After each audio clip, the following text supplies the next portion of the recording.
Community Church Unitarian Universalist gathers in person and virtually in these unaccustomed times. Our purpose is to form a community to practice and advance a free and responsible search for truth and meaning. As a progressive, open-minded, and inclusive religious community, we believe we need not think alike to love alike.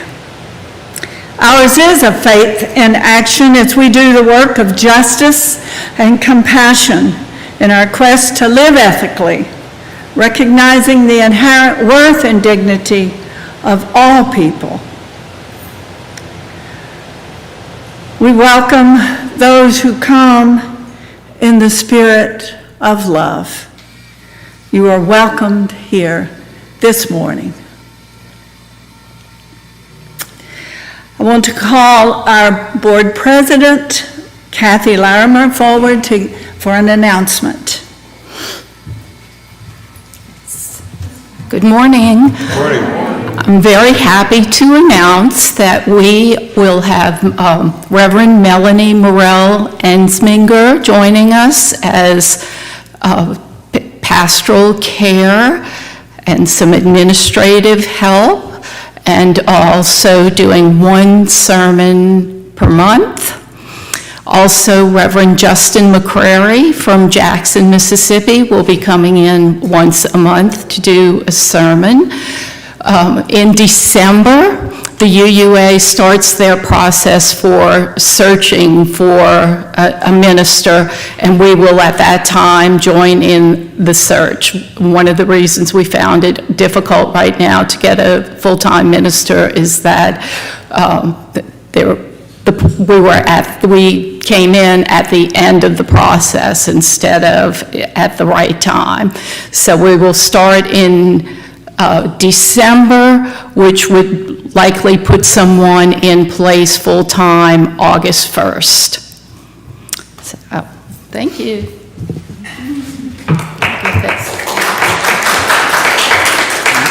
That's very good news, and we appreciate the search committee and the board for all the effort they've put into this. And I'll say that the worship committee will continue the other 2 Sundays to have speakers, and I don't know about you, but I have really enjoyed the variety and the different speakers that we've had every Sunday, so that's not a bad thing, really, but we're relieved not to have 4 Sundays to cover, so hallelujah.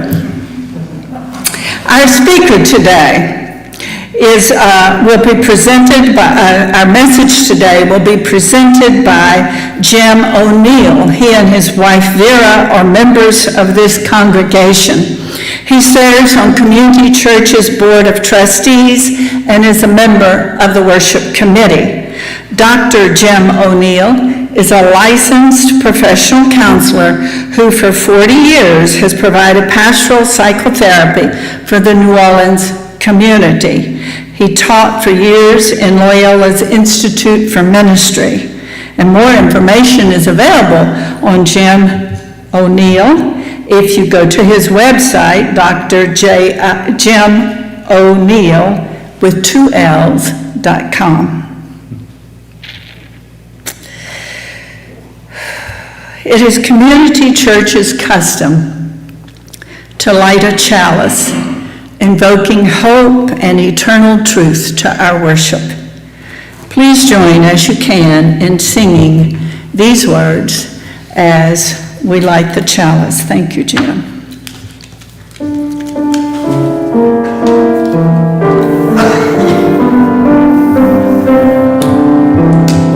Light this flame to affirm the light of truth and knowledge and the warmth of unity from the fire of hope and commitment. I can never sing that, even in the best of occasions.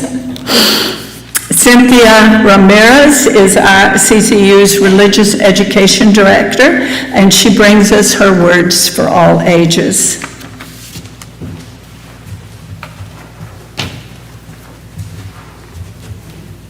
Good morning, everybody. Ooh, it's really loud, isn't it? I'm going to share with you a story this morning. It's a Sufi tale, and I think you'll get a lot out of it. This is called Looking for the Key. Mullah Nasruddin, the wise sage, crept around in the dust, inspecting the ground. His persistence caused another man to stop and ask, "What are you doing?" Mullah replied, "I have lost the key to a great treasure, and I am trying to find it here." "A great treasure," exclaimed the man. "Let me help you search for it." A woman passed on her way to the market, seeing two men crawling around in the dust, and asked, "What are you doing?" The man replied, "We are searching for the key to a great treasure. It has been lost, and I am helping this sage to find it." "A great treasure," exclaimed the woman. "Let me help you search for it too." A large caravan came along. The head camel driver stopped, and seeing three people crawling around in the dust, inquired, "What are you crawling on the ground?"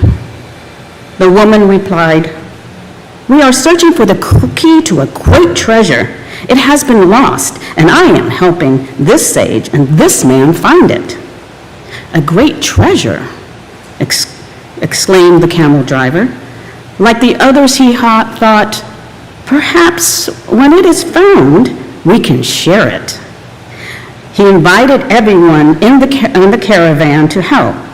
"Let us all assist you in the important task." A large crowd crawled around in the dust, looking for the key. After a while of unsuccessful searching, a young boy asked Mullah Nasruddin, "Are you certain that you dropped the key right here?" Mullah stopped, poked in the dust, and replied, "No, I lost the key somewhere in my house." The crowd stopped searching, stood up and asked, "Then why are we wasting our time looking for it outside?" "That's an excellent question," Mullah replied. "Your insight is clear. It is too dark to look for the key in my house. There is far more light out here." Thank you.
words from Reverend Dr. Martin Luther King Jr. True peace is not merely the absence of tension, it is the presence of justice. Injustice anywhere is a threat to justice everywhere. We are caught in an inescapable network of mutuality, tied in a single garment of destiny. Whatever affects one directly affects us all indirectly.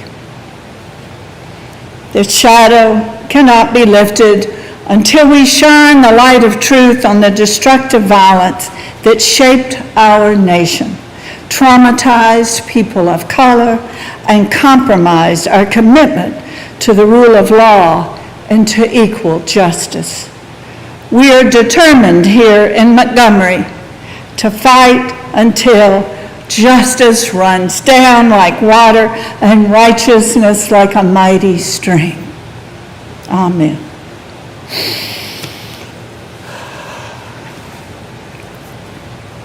Community Church is a self-sustaining congregation.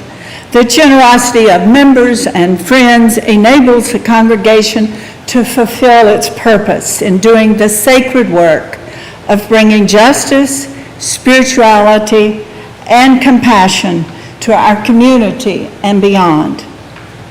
You can make your donations online at ccunola.org/stewardship or by texting 504-370-2659. Enter GIVE and you'll be prompted. Virtual donations, please note there's a 3% processing fee. You can also mail a check to 6690 Florida Lee, New Orleans 70124. The congregation is invited to come forth and put your gifts in our offering dish right here. Your support is appreciated, as always. Don't move it.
As you entered, hopefully, there were note cards on which you might write your joys and concerns. If not, I noticed that Marilyn has some. If you'll raise your hand, she'll bring you a card and you can, thank you, and you can write what you would like to be shared with the congregation and online. If you're participating online, perhaps you can send your concern of joy. I'm not sure how that works, but if you try and you get it, we'll read it. A candle will be lit, Cynthia, thank you, with each joy and concern, and two more for those joys and sorrows that have remained silent within your hearts.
From Liz Trotter, a blessing to be at church today. I have missed you all very much. It is good to feel the love. And Joy from Linda, as she said, it's good to be at church. A sorrow from Heidi. My best friend, Anna Brands, died last week of colon cancer. We had known each other since the 1970s. We grieve with you. So hard to lose. Bill Fernandez writes, it's a joy that it's not raining today. Maybe the mold and the fungus that I feel growing on me will dry off. Alan Malone writes, joy at seeing Liz Trotter back with us today. Mutual.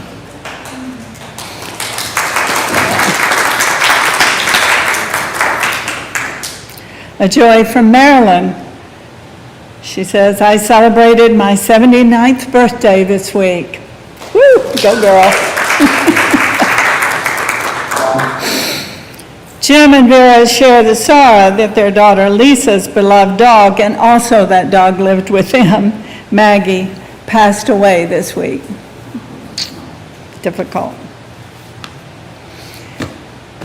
If there are no others, then Cynthia will light a candle for the joys unexpressed and the sorrows dwelling silently within. Know you are loved and cared for in this congregation. Amen. Our second reading is excerpted from Just Mercy by Brian Stevenson. Brian Stevenson is a highly acclaimed public interest lawyer, founder and director of the Equal Justice Initiative in Montgomery, Alabama. And he's successfully exonerated over 125 wrongly condemned prisoners from death row. Also, Stevenson is a recipient of the MacArthur Scholarship. He writes, I believe that so much of our worst thinking about justice is steeped in the myths of racial difference that still plagues us. I believe there are 4 institutions in American history that have shaped our approach to race and justice, but remain poorly understood. The first, of course, is slavery. Secondly, the reign of terror that shaped the lives of people of color following the collapse of the Reconstruction until World War II. Stevenson quotes an older black man who protested the current talk about domestic terrorism. You make them stop saying that, he said. We grew up with terrorism all the time. The police, the Klan, anybody who was white could terrorize you. Convict leasing was introduced at the end of the 19th century to criminalize former slaves and convict them of nonsensical offenses so they could be leased to businesses and effectively forced back into slave labor. The racial terrorism of lynching, in many ways, created the modern death penalty. It's an insight I had not thought about. America's embrace of speedy executions was in part an attempt to redirect the violent energies of lynching while assuring white Southerners that black men would still pay the ultimate price.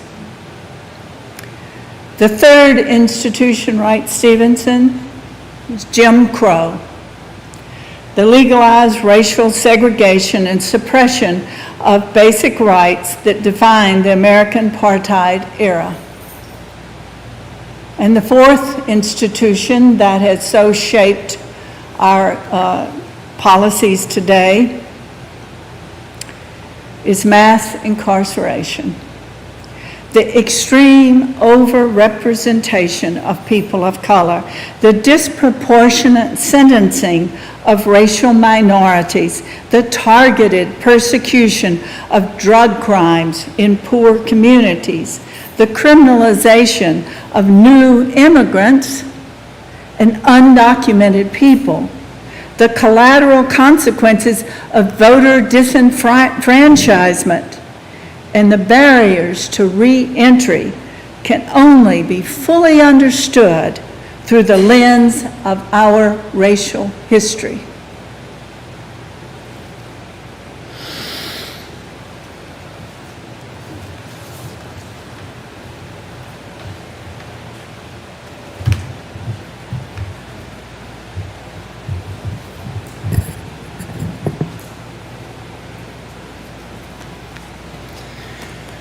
Oh, it's a joy to be with you today, both virtually and, of course, as so many have returned and are gathered here. It's a tribute to our community, isn't it, that COVID-19 and Hurricane Ida will not defeat us. We will gather together and care for one another and our community.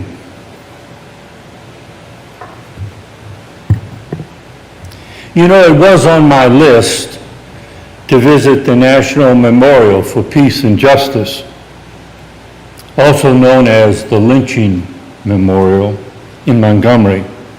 Now, not my bucket list in terms of things I really looked forward to, but my list of what I really needed to see to further my recovery from white male supremacy.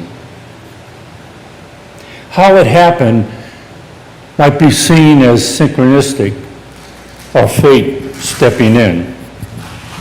You see, I had prepared to stay home for hurricanes. I had a generator and a plan. But as we watched Hurricane Ida escalate from a Category 3 to Category 4, our decision to stay wavered. And after some agonizing, our daughter Lisa, concerned for our safety, pressed for evacuation, and we agreed. So at 5 a.m. that Saturday morning, Vera, Lisa, and I and our two little dogs, Lexi and Maggie, evacuated from Hurricane Ida. And I have to tell you, on that trip, it stirred some serious memories of exactly 16 years earlier when we evacuated for Hurricane Katrina. This time, it took 12 and a half painful hours to make the 5+ hour trip to Houston, to an expensive hotel room, the only one we could find that would take us and our two dogs. I'm sure many of you have similar stories to tell about your own struggle with the hurricane and evacuation. In Houston, fortunately, my sister Mary lives there and provided some orientation to the city and also picked up for us some meals we shared outside on her condo patio, followed by a swim in the pool to escape the 100-degree heat index. Because we were in the middle of the COVID-19 pandemic and the Delta variant was raging, we were not going into restaurants, and we were wearing masks in the hotel. The other details of the week in Houston, I'll spare you. As we were told that power would not be restored to our home in Metairie for another week, or 2, or 3, we considered what to do next. My brother Dan and his wife Nancy offered us their home in Atlanta for as long as we needed.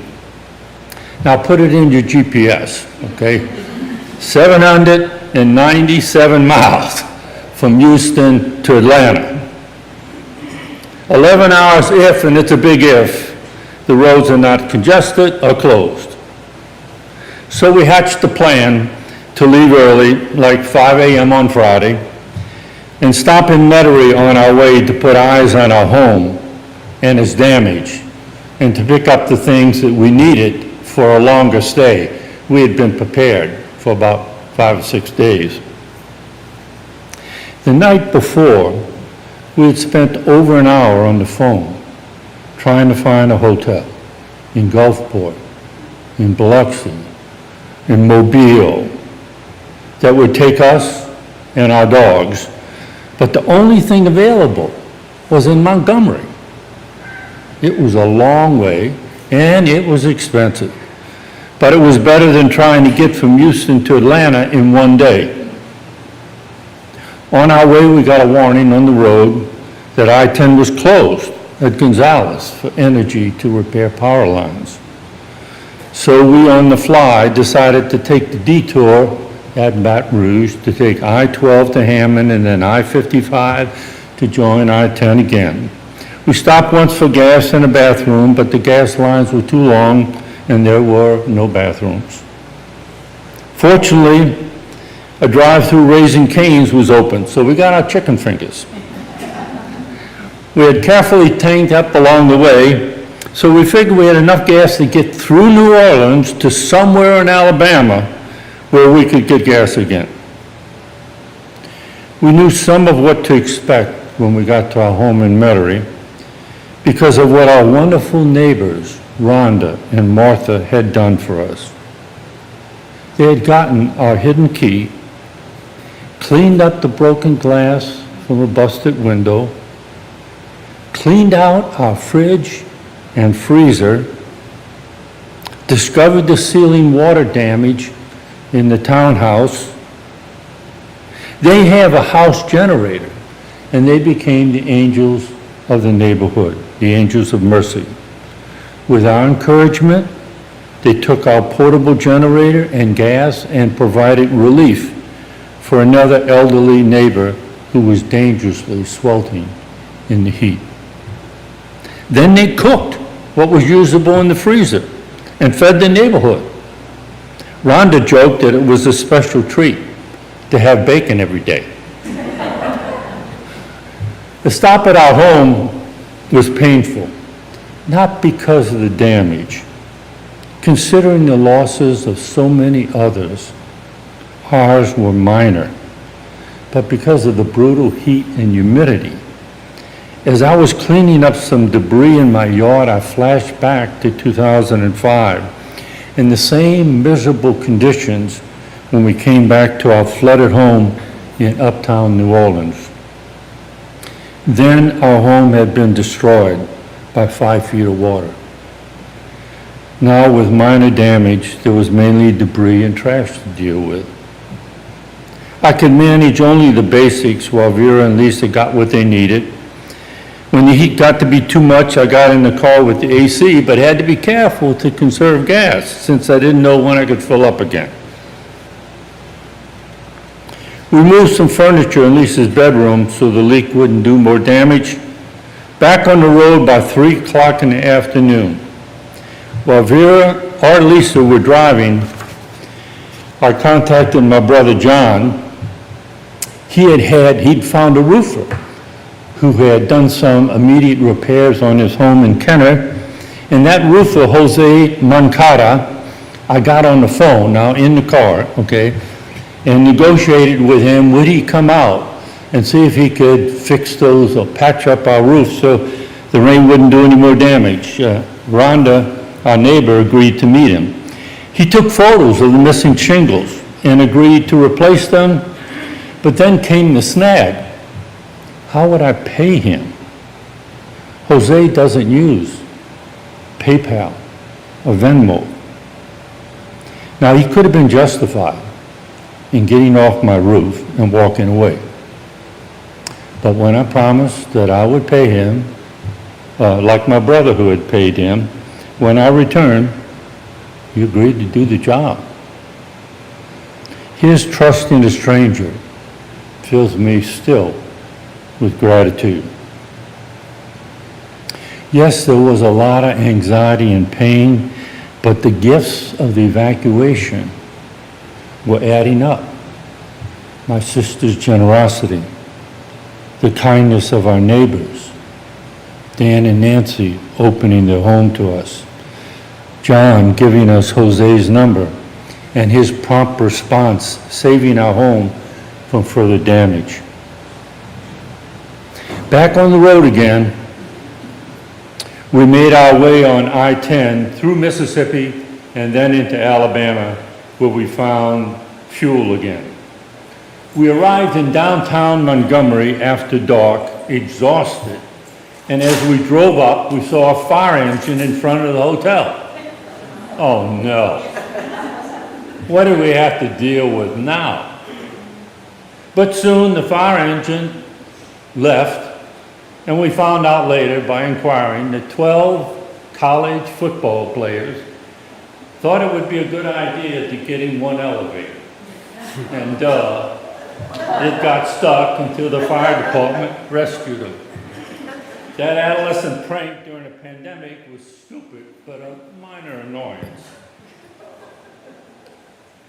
I awoke the next morning rested to discover, while walking Lexi, that our Doubletree Hotel was right next to City Hall and a statue of Richard Montgomery, who was the first American killed in the Revolutionary War. When I got back to our room, Lisa had found that the Legacy Museum and the National Memorial for Peace and Justice, also known as the National Lynching Memorial, were nearby, and tickets were free. But still, it was not an easy decision. In the middle of the pandemic and the hurricane evacuation, did we have the psychic and physical energy to deal with the Legacy Museum and the memorial, we decided we could deal with the memorial. The Legacy Museum would have to wait. The memorial is on a hill overlooking Montgomery and is beautifully landscaped and meticulously maintained. Inside, we passed the auditorium showing documentary videos, past the more than 100 glass containers filled with dirt that had been gathered from the lynching sites throughout the South.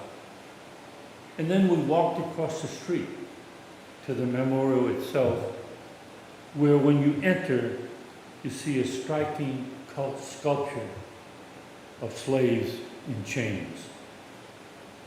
On the walls on the right of the path were historical details of lynchings, while on the left there was a slight rise leading to the hanging rectangular carton steel tubes that are suspended from the open-air rafters. The tubes are inscribed with the names of the over 4,400 black persons who were hanged, burned alive, drowned, or beaten to death from 1877 to 1950. Walking up towards the memorial brought up for me the image of the hill called Golgotha, where Christ was crucified. He, like those in the memorial, was unjustly condemned to death and hung on a cross. The huge hanging tubes are arranged in a spiral, alphabetically by state. With the help of an attendant, I found the Louisiana road and walked my way through the long list of Louisiana parishes, each with the laser-inscribed names of those who had been executed in that parish. One of the walls I would call a weeping wall, as water constantly flowed over it, representing to me the tears of grief shed for so many innocent lives. On another wall are plaques describing the names and, quote, crimes for which the blacks were killed. Some examples include a black man executed for drinking water from a white man's well, or another for not showing proper deference to whites, or for suing the white man who killed his cow, or for writing a letter to a white woman, or for vagrancy. 2 young brothers were hanged, accused of petty theft. A black woman who questioned the hanging of her husband was herself hanged. A family of 3 were accused of poisoning their white employers, and they were lynched. Now, we're not talking about trial by jury or judge here. We're talking lynch mobs or white police or vigilantes. The extent and the sheer numbers of hanging memorials is overwhelming. You could spend hours or days noting each murdered black person. But soon I had hit and passed my capacity to take in the full impact of the injustices and atrocities. One sculpture on my way out sticks in my memory. It depicts 7 or 8 captives with arms in the air, some with their heads just barely above water, some already drowning in the stone block that imprisoned them. In my imagination, the stone block represents the prejudices and hatred that had so long entombed blacks. Those sculptures reminded me of my visit to the Whitney plantation. Some of you who visited there may remember one of the most graphic things about it was in response to the slave rebellion of 1811, white militia captured them, executed 56 of them who were involved in the insurrection, and then in a frenzy of hatred, lynched and hanged another 100. And what they did to deter anything like that happening again is they beheaded those and put them on spikes along the river. St. John Parish, St. Charles Parish, Jefferson Parish.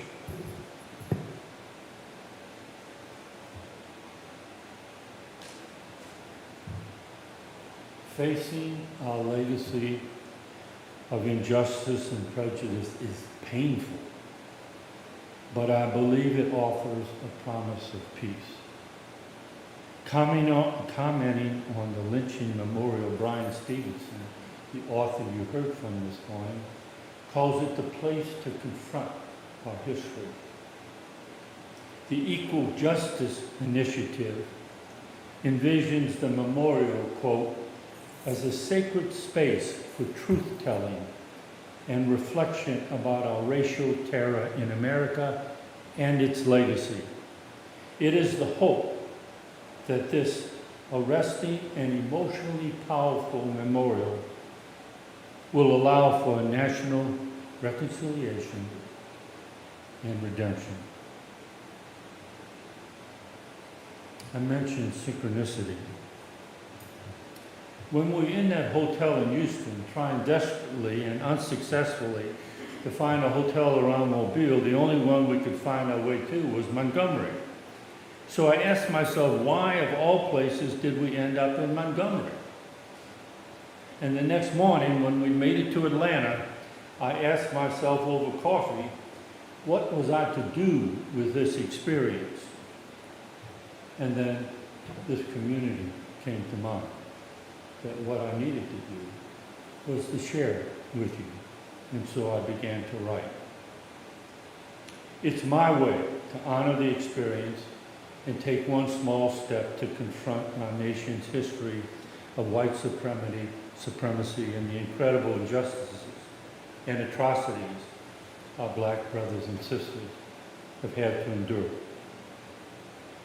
I don't know if or when I would have pulled off I-65 to visit Montgomery had not exhaustion and the lack of other options not brought me there.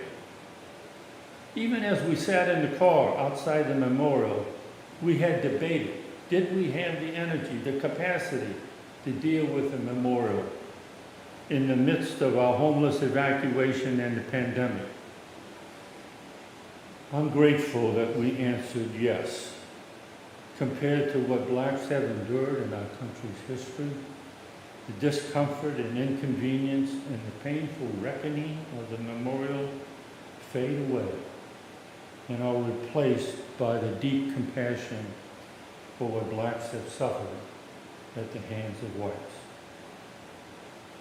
Whenever you might end up in Montgomery, I encourage you to listen to the call of all those suffering and the injustices that are documented there and visit the memorial. It's a very dark page in our history, but unless we face it as a nation, those injustices will continue with names like Eric Gardner, Alton Sterling, George Floyd being added every day. This year on 9/11, I visited virtually the memorials in New York and Pennsylvania, which honor the 2,996 who died because of those terrorist attacks on the World Trade Center and the Pentagon. The ceremonial reading of the names of all those who died was a powerful honoring of their memory with intermittent personal tributes by family members who were reading the names. It took about 4 hours. And for this, the 20th anniversary, a large crowd came, including Presidents Bill Clinton, Barack Obama, George W. Bush, Joe Biden. It struck me that we have no resistance as a nation in remembering the 9/11 attack by terrorists on our country and honoring those who were killed. But it's a much different story in facing the painful legacies of injustices and atrocities to those 4,400 blacks in the years following their emancipation from slavery. Now, just last month, did you see it on the news? The city of Chattanooga, Tennessee, took an important step, offering an official apology for the lynching of Ed Johnson in 1906. Falsely accused of raping a white woman, Johnson's lawyers had achieved a stay of execution from the Supreme Court. But an angry mob would not have it and intervened and hung Johnson from the Walnut Street Bridge. A sculpture depicting Johnson and his lawyers was dedicated in his memory, along with his last words, "God bless you all. I am an innocent man." That memorial in Chattanooga, the Legacy Museum, and the National Memorial of Peace and Justice in Montgomery invite us to come to terms with our tragic history of prejudice, injustice, and white supremacy. I hope more of us as Americans accept the invitation to, whenever possible, right the wrongs of racial injustice, and when not possible, to take responsibility for honoring the memory of all who have been unjustly condemned to death, and also to work for reforms of our criminal justice system. Before our closing hymn, and my gratitude to you, Nicholas, for the music today. Thank you. It was beautiful. I'm going to end by quoting the message of reconciliation, which is inscribed on the wall of the memorial below the hanging boxes. This text asserts unequivocally the power of this memorial to act as a remembrance device and as a sacred space where the horror and trauma of lynching is framed in the context of peace. Here are the words. For the hanged and beaten, for the shot, drowned, and burned, for the tortured, tormented, and terrorized, for those abandoned by the rule of law, we will remember with hope, because hopelessness is the enemy of justice, with courage, because peace requires bravery, with persistence, because justice is a constant struggle, and with faith, because we shall overcome.